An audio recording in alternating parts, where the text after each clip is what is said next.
Hello everyone and welcome to my next thoughts on the first week of the crossover, but not really.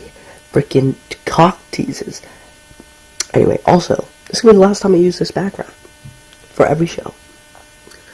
I'm going to change the background for pretty much every show, I think. Except for The Walking Dead and maybe Legends of Tomorrow. I'm not sure yet. But, okay, so this episode, if you're expecting a 4-night crossover, like the marketing promised, then you're wrong. It's a 3-night crossover, with a little Marvel tease at the end. It's a very good episode.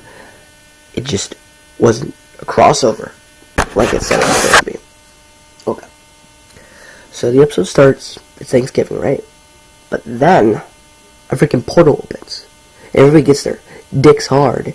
Except if you're a girl, then you're just exasperating with excitement. But then nothing happens. Anyway, you continue with the story. We're on the last episode, which I didn't think I reviewed because I was sick. But in basically last episode,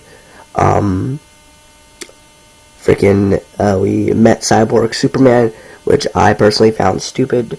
I didn't find Cyborg Superman stupid. What I found stupid was that he called himself that. It just felt too comic booky, even though this is a comic book.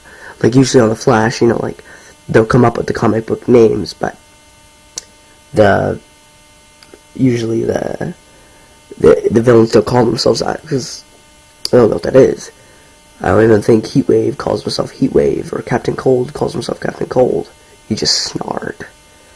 But regardless, the only one that really makes sense is Reverse Flash, but whatever. Anyway, point being, that was a really good episode. Just had nothing to do with the crossover. Alex finally gets to kiss the frickin' lesbian chick. It's about damn time. Also, like, Luna Luthor is actually pretty cool. She's a nice girl. She's not evil. Mama Luthor's bad, though. Really bad. And, the Project Medusa, which was name-called in the last episode, basically, it's like a virus that kills every other, like, life form except for humans and Kryptonians. So they had to deal with that. They finally fixed Martian Manhunter. He's no longer turning into a white Martian anymore.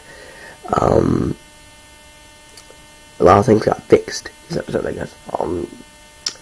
Then again, she was finding him at Luna Corp or whatever, and frickin' the portal shows up again, and Cyborg Superman's like, who's gonna stop me? And I was like, oh my god. And then the freaking portal shows up. I'm like, freaking Barry's gonna help her. Like, it was already like 40 minutes into the episode. I figured, oh, cool. You know what? I can forgive it if there's at least 20 minutes of actual crossover, right? It's okay. I mean, it's not the whole episode, but I understand it's a different universe. It takes time to bring a portal over there. But, no, it's another cock tease. He stroked his gut super hard, but then nothing happened. That was disappointing. They resolve everything. And then finally, by the end of the episode, finally, the portal comes. Barry comes out with Cisco. Cisco gets to meet Supergirl, and he's like, yo, remember that one time I helped you when you were on CBS? He didn't say that, but remember that one time I helped you, and you're like, I'm there whenever you need me. He's like, remember that? Well, I kind of need you now. And she's like, what's the threat, or something? And then the episode ends, just like, will be continued on The Flash. So we literally got like a minute of crossover in the first episode. Don't call it a 4-night crossover, then. Call it a 3-night crossover. Because you know what would have been cool? Like, because if people didn't expect, like, a lot from this episode, because here's the thing. You know when people are not going to watch Supergirl anymore? And I don't mean people who have been watching it. People who have been watching are going to keep watching. I mean, people that might have got introduced to Supergirl and be like, hey, she's cool, I want to watch.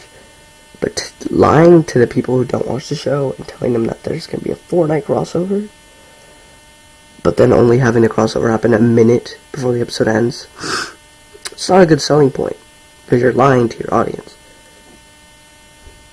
I mean, it was a cool 1 minute, but you know what would have been cooler is to say it's a 3-night crossover, so that nobody expects it from Supergirl, but then you watch Supergirl, and at the very end of the episode, Barry shows up. Everybody be shocked, because people heard a 3-night crossover, so they weren't expecting anything from Supergirl, but then, what? He comes up, even if it's the last minute, people weren't expecting it, but since you say 4-night crossover, they were expecting a lot more, you know what I'm saying? That's just how I feel about it. It was overall a good episode. It was a cock tease, though, in terms of crossover, so to get this straight, the actual crossover doesn't happen till Tuesday, Wednesday, and Thursday. Those are the actual crossover. Until then, we don't get any actual crossover. But I can't wait for it. It's going to be amazing. Just don't mind it.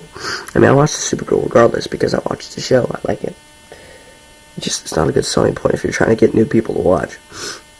Like, oh, we got to get Supergirl more ratings, but now nobody's going to watch it because you lied to them.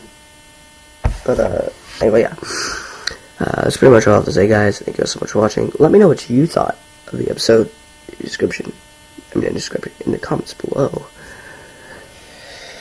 Go check out everybody in the description. They deserve a sub. They're amazing people. And as always, before I die, I will see you in the next video. Bye-bye.